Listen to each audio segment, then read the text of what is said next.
Olá, meus irmãos, que bom a gente estar juntos aqui. Não dá para a gente estar aí pessoalmente, mas através desse vídeo a gente consegue ter um pouquinho de contato. E quero começar já falando para vocês da minha alegria, né? Estou aqui na maternidade, estou transmitindo aqui direto da maternidade, nesse momento tão especial do nascimento da Maria Isabel. Obrigado pelas orações de vocês, está tudo bem, a Joyce também está bem. E a nossa neném, graças a Deus, veio com muita saúde. Logo, logo a gente vai estar juntos aí e vamos poder mostrar para vocês esse presente que Papai do Céu deu para nós. Bom, hoje nós estamos juntos aqui através desse vídeo para compartilhar um pouquinho de um assunto que nós estamos estudando cada semana. Vocês aí cada quinta-feira, né? E eu sei que vocês têm sempre esse momento para discutir juntos, conversar juntos. Essa é a nossa primeira transmissão e o primeiro estudo feito nesse formato. Quero ver se semana que vem a gente consegue fazer assim com a interação de vocês, lançando perguntas antes, aí vocês mandam um áudio ou mandam um vídeo, ou quem sabe a pergunta aí digitada, e a gente consegue então apresentar algumas interações, algumas perguntas ao vivo, tá? Vamos tentar. Semana que vem acho que a gente vai ter um lugar mais preparado para a gente fazer essa transmissão. E hoje a gente vai estudar o tema que nos cabe aqui, que é o que Jesus falou sobre o juízo. Estamos na série Ensinos de Jesus e hoje a gente vai lembrar que Jesus ele falou bastante coisa sobre esse assunto do juízo. Estou aqui com a minha Bíblia e quero compartilhar com você então aqui um pouquinho, né, desse assunto que o Senhor Jesus falou. Jesus, na verdade, falou sobre o dia de juízo, quando ele falou que os fariseus, né, ali estavam diante dele, dizendo que as palavras que eles proferissem aos homens, eles dariam contas a Deus no dia do juízo. O apóstolo Paulo também falou sobre o juízo, não é? Agora, falando sobre esse assunto do juízo, muitas pessoas às vezes elas ficam com dúvida, né? Como que vai ser o juízo? Como se dará o juízo?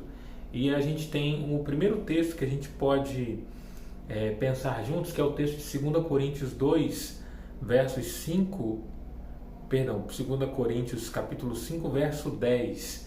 E aí a gente pode ver aqui uma indicação do apóstolo Paulo, exatamente explicando quantas pessoas iriam enfrentar ou dar contas a Deus no dia do juízo. Vamos ver o que está escrito aí. 2 Coríntios 5,10 diz que porque importa que todos nós compareçamos perante o tribunal de Cristo para que cada um receba segundo o bem ou o mal que tiver feito por meio do corpo. Ou seja, todos nós iremos comparecer diante do juízo de Deus.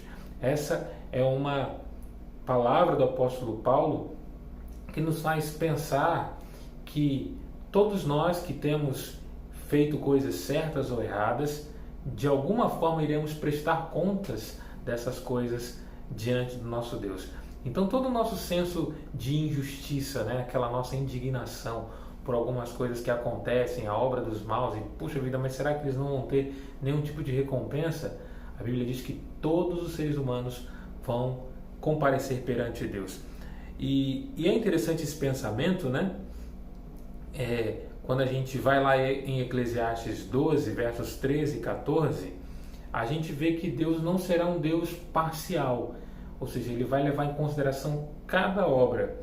Vamos ler dois textos, né? Além de Eclesiastes, nós vamos ler Mateus capítulo 12 também, entendendo aqui por quais coisas então as pessoas serão julgadas. Vamos a Eclesiastes 12, versos 13 e 14, diz assim, olha: de tudo que se tem ouvido, a suma é: teme a Deus e guarda os mandamentos, porque isto é o dever de todo homem.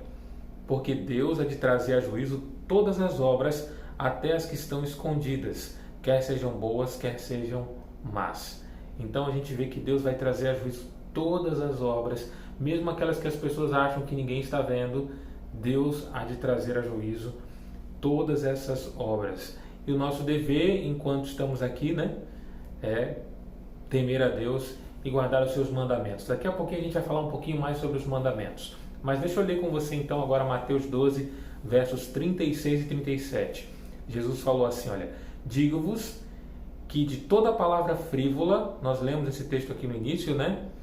Vocês, as que têm proferido aos homens, dela darão contas no dia do juízo, porque pelas tuas palavras serás justificado e pelas tuas palavras serás condenado. Então Jesus é muito enfático, muito claro nessa questão de dizer que todas as pessoas vão dar contas no dia do juízo. Agora, será que à medida que nós somos julgados, ou Deus nos julgará, ou Deus vai avaliar a nossa vida no dia do juízo, como é que isso vai acontecer? Será que nós somos julgados então por aquilo que nós fazemos, pelas obras? Um conceito que precisa ficar muito claro para mim e para você. Nós somos salvos pela graça, mas somos julgados pelas nossas obras, ou seja, aquilo que nós escolhemos. Esses são, então, 2 pontos a gente destacar: salvos pela graça, porém julgados pelas obras. Vamos ver aqui, relembrando o texto de Eclesiastes, que Deus falou que nós somos julgados pelas obras. Deus vai trazer a juízo todas as obras, até as que estão escondidas. Mas a gente pode reforçar essa ideia agora falando sim sobre os mandamentos de Deus, porque no finalzinho do verso 13 diz que Deus nos dá um dever, de tudo que se tem ouvido. Qual é a finalidade, qual é a suma, o resumo de tudo? Temer a Deus e guardar os mandamentos. Então Deus, Ele coloca diante de nós essa responsabilidade, E somado então ao texto de Tiago 1,25, diz que: mas aquele que considera atentamente na lei perfeita, lei da liberdade, e nela persevera, não sendo ouvinte negligente, mas operoso praticante, esse será bem-aventurado no que realizar. Então Deus nos chama a perseverar nessa lei. E aquele que é um praticante, operoso praticante, a Bíblia assim descreve, ele será feliz naquilo que ele realizar. Então Deus começa falando aqui, que nós temos que perseverar atentamente na lei da liberdade. Vamos falar já sobre essa liberdade. Mas mais um texto de Tiago, agora capítulo 2, verso 10. Pois qualquer que guarda toda a lei, esse texto é bem conhecido, todo que guarda toda a lei, mas tropeça em um só ponto, se torna culpado de todos. Porquanto aquele que disse: não adulterarás, também ordenou: não matarás. Ora, se não adulteras, porém matas, vens a ser transgressor da lei. Falai de tal maneira, e de tal maneira procedei como aqueles que hão de ser julgados pela lei da liberdade. Então nós observamos aqui que a lei de Deus, ela é a norma desse juízo. Nós seremos avaliados por Deus pela maneira como nós nos relacionamos com aquilo que Ele nos dá como ordem, de acordo como nós consideramos os seus mandamentos, as suas leis. Então Deus vai avaliar-nos de acordo com a nossa prática, sim, dos seus mandamentos. E essa é uma lei de liberdade. Por quê? Porque quando nós a praticamos, nós estamos atendendo ao pedido daquele que é a liberdade, que é Cristo Jesus. Nós, quando estamos em Cristo Jesus, que é o Senhor da lei, aquele que deu a lei a Moisés, nós entendemos que quando estamos com Jesus, nós temos a verdadeira liberdade. Ora, as pessoas às vezes falam assim: poxa, você é crente, agora você não bebe, você não é livre para beber. Muito pelo contrário, aqueles que bebem ou são presos pelo vício, eles são escravos do pecado. E nós que vivemos na lei de Deus, somos livres, temos paz com Deus, temos total liberdade para nós vivermos a nossa vida e sermos felizes ao lado do nosso Senhor. Então, a Bíblia até fala um outro texto, conhecereis a verdade e a verdade vos libertará. Então Jesus, ele nos liberta da opressão do pecado. Então quem guarda os mandamentos de Deus é livre. Não que os mandamentos nos salvem como nós já aqui mencionamos, mas eles demonstram, ao guardarmos eles, quando nós guardamos os mandamentos, demonstramos que somos verdadeiramente livres em Jesus. Muito bem, ficou claro isso para a gente? Que a lei, ela é a lei da liberdade, ou seja, de um Deus que nos liberta do pecado. Agora, esse juízo de Deus, ele vai acontecer em 3 fases. E nós entendemos Jesus explicando essas 3 fases para nós, e eu quero aqui esmiuçar com você essas três fases. A primeira fase é a fase do juízo pré-advento, e assim podemos chamar também de juízo investigativo. É o juízo que acontece quando Jesus avalia os casos das pessoas antes da sua volta. Então, esse juízo, ele está em curso. Nós lembramos bem de que o profeta Daniel teve uma visão importante, uma visão cujo ali apresentado por Deus uma profecia de longa data, a maior profecia de tempo da Bíblia, né? 2.300 anos, e dentro dessa profecia havia então essa orientação de Deus de que haveria esse tempo de juízo. Vamos ver então essa visão do profeta, lá em Daniel capítulo 7, versos 9 até o 10, fala assim: continuei olhando até que foram postos uns tronos, e o ancião de dias se assentou, e sua veste era branca como a neve, e os cabelos da cabeça como a pura lã. O seu trono eram como chamas de fogo, e as suas rodas eram fogo ardente. Um rio de fogo manava e saía de diante dele, milhares e milhares o serviam, e miríades de miríades estavam diante dele, e assentou-se o tribunal e se abriram os livros. Quando nós encontramos aqui essa visão extraordinária de Daniel, né, do seu trono, ele está, do trono de Deus, ele está vendo exatamente essa manifestação de Deus, explicando para ele que haveria esse tempo de 2.300 anos, ou seja, dias proféticos, né? Dia equivalendo a um ano em profecia, 2.300 anos em que haveria dentro desse período de tempo uma profecia se cumprindo. E essa profecia ela começou então ali a se cumprir através da própria explicação no livro de Esdras, em 457, com o decreto de Ataxerxes, que ele então manda que seja reconstruída Jerusalém. Estamos estudando isso na lição da escola sabatina, né? Com essa ordem da reconstrução de Jerusalém, da reedificação, então se inicia o período da profecia. E essa profecia, ela viaja pela história, passa pelas 70 semanas e ela continua até o ano de 1844, quando ali pelas contas proféticas, pelos cálculos proféticos, ali no mês de outubro de 1844, então, Deus inicia então esse período de juízo, ou seja, o juízo pré-advento, começando aí nesse ano 1844.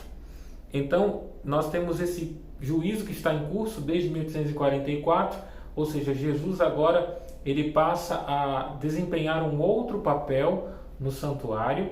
Ele agora está no papel agora como aquele que está já julgando, está, no caso, preparando todo o caminho para que as pessoas sejam avaliadas e dentro desse tempo ele já possa, então, quando ele voltar nas nuvens, já trazer, então, o cumprimento dessa primeira fase do juízo, o juízo pré-advento ou o juízo de investigação.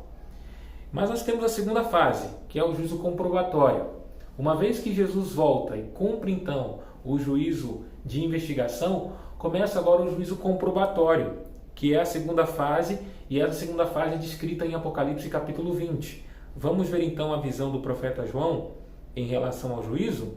Apocalipse 20, versos 11 a 12, diz que: vi um grande trono branco e aquele que nele se assenta, de cuja presença fugiram a terra e o céu, e não se achou lugar para eles. Vi também os mortos, os grandes e os pequenos, postos em pé diante do trono, e então se abriram os livros. Ainda outro livro, o livro da vida, foi aberto, e os mortos foram julgados segundo as suas obras, conforme o que se acha escrito nos livros. Então nós vemos aqui de uma forma muito clara essa indicação de que os mortos eles serão julgados de acordo com o que estava escrito nos livros. Ou seja, já existe lá no céu uma inscrição de tudo que nós temos feito. Deus tem anotado as nossas obras e durante esse tempo em que os salvos estarão no céu, eles estarão lendo exatamente o que aconteceu com a vida daqueles que assim se perderam. Esse é um juízo de comprovação, ou seja, os salvos irão ler os livros, de acordo com o que nós acabamos de ler aqui, né? E nós estaremos ali abrindo os livros e esses livros mostrando as obras daqueles que foram julgados, os mortos, que não estarão no céu. E você pode se perguntar assim, puxa, mas por que aquela pessoa não está aqui com a gente? E era uma pessoa tão boa. Você vai ver lá o motivo. Ou mesmo nós poderemos assim imaginar que aquela pessoa que foi ruim, agora você a reencontra, mas você também terá acesso e poderá ver a justiça de Deus ali, ela se cumprindo. Então é um juízo de comprovação, para nós comprovarmos a justiça, a misericórdia de Deus, a maneira como Ele lidou com os pecadores. Então fica claro para a gente que esse juízo de comprovação, ele acontece dentro de um período que a Bíblia chama de 1000 anos, ou seja, um período que começa após a volta de Jesus, onde os salvos passarão 1000 anos comprovando a maneira de Deus julgar, conhecendo os mistérios do universo e ali podendo ler esses livros.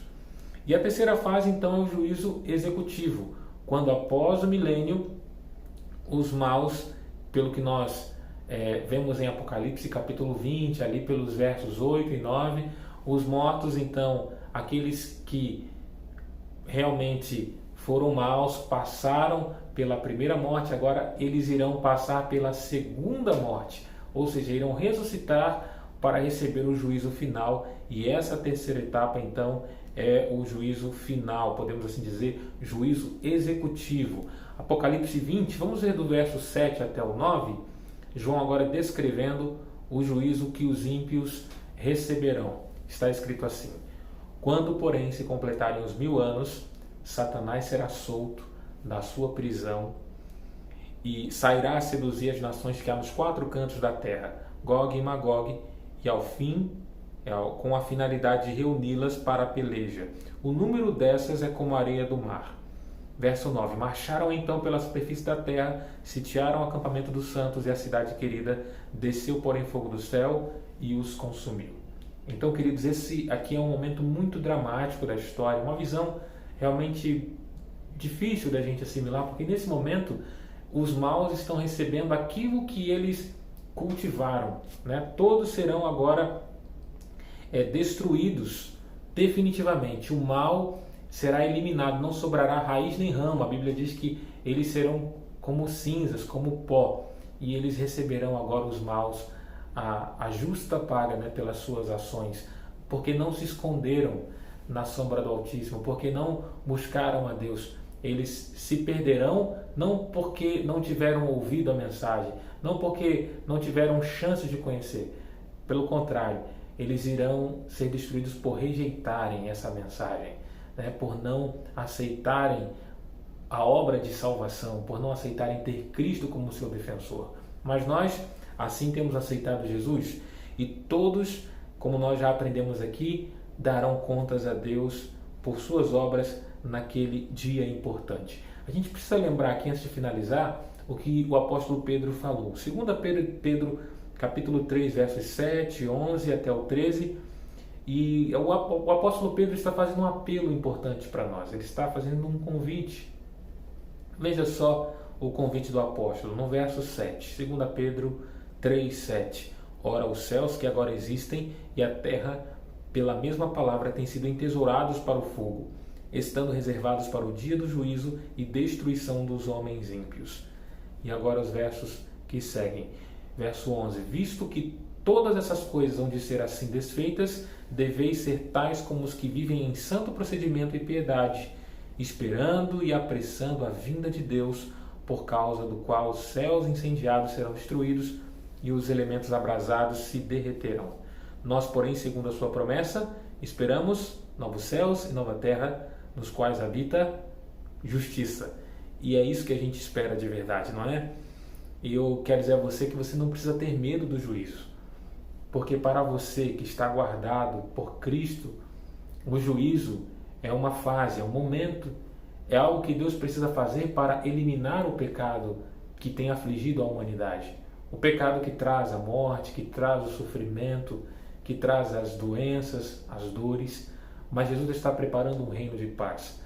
E quando nós estamos com Jesus, podemos contar com a defesa de Jesus no julgamento. Jesus, ele é o nosso advogado. Se você hoje tem pecados, se você hoje tem cometido erros na sua vida, lembre-se de ir a Jesus e ele vai defender você. Ele disse assim: olha, filhos, eu escrevi tudo isso para que vocês não pequem, mas se isso acontecer, vocês têm um advogado, Jesus Cristo, o justo. Então, que tal hoje você tomar a decisão de segurar firme a mão de Jesus, aceitar como seu defensor esse Deus vitorioso, escolher o final feliz, o final glorioso da nova terra, quando ali Deus vai enxugar dos nossos olhos todas as lágrimas e a morte já não vai existir. Essas dores, epidemias que hoje afligem a humanidade nunca mais vão existir, serão apenas o passado, porque agora tudo será novo e Deus vai assim estabelecer o seu reino. A Bíblia diz que eu e você temos que nos preparar para esse grande dia. E hoje você tem a chance de tomar uma decisão.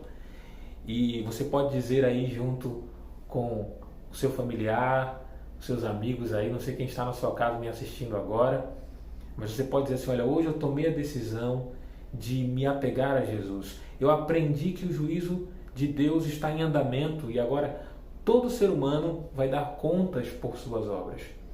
E eu desejo agora aceitar Jesus como meu advogado.